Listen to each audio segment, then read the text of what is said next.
aad u muhiim ah oo ay tahay in loo midoobo una ku dhisnaado tala wadaag waxaan ku guda jirnaa xilligii doorashada sida wasiirada badankooda ay sheegeen oo ay tahay in doorashadu ay ku dhacdo jawi midnimo iyo mid wada tashi si aan u xaqiijino rabitaanka shacabka Soomaaliyeed meel walba ay joogaan shirka golaha wasiirada maanta waxa ka soo baxay marka in golaha wasiiradu ay si joogto ah uga shaqeeyaan dardargelinta fududeynta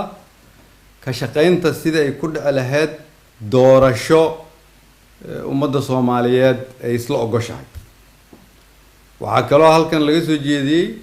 in laga shaqeeyo in dadka Soomaaliyeed oo dhan la isu keeno lala xiriiro cid walba golaha wasiiraduna ay ka shaqeeyaan xukuumaduna ay qaadato doorka ay ku leedahay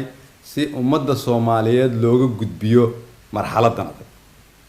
waxa kale oo isla qaadanay doorashadu inay ku dhacdo waqtigii loogu talagalay ay ku qabsoonto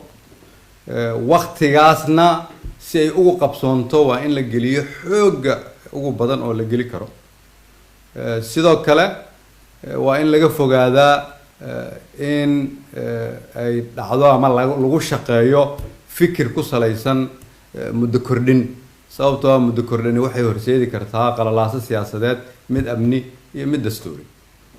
sida golaha wasiiradu ay codsadeen marka waa inaan u shaqeynaa kulligeen in hadda la soo gaaray waqtigii dalkan iyadoo talada la wadaagayo laga samata bixin lahaa meesha aan joogno lana gaarsiin lahay doorasho dadka Soomaaliyeed ay ku midaysan yihiin sida aan hore u sheegay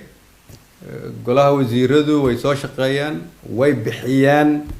juhdi aad u fara badan maantana waa doodeen juhdigaasna waxaad u bixisaan in shuruucdii iyo shaqooyinka la idinka rabay aad fulisaan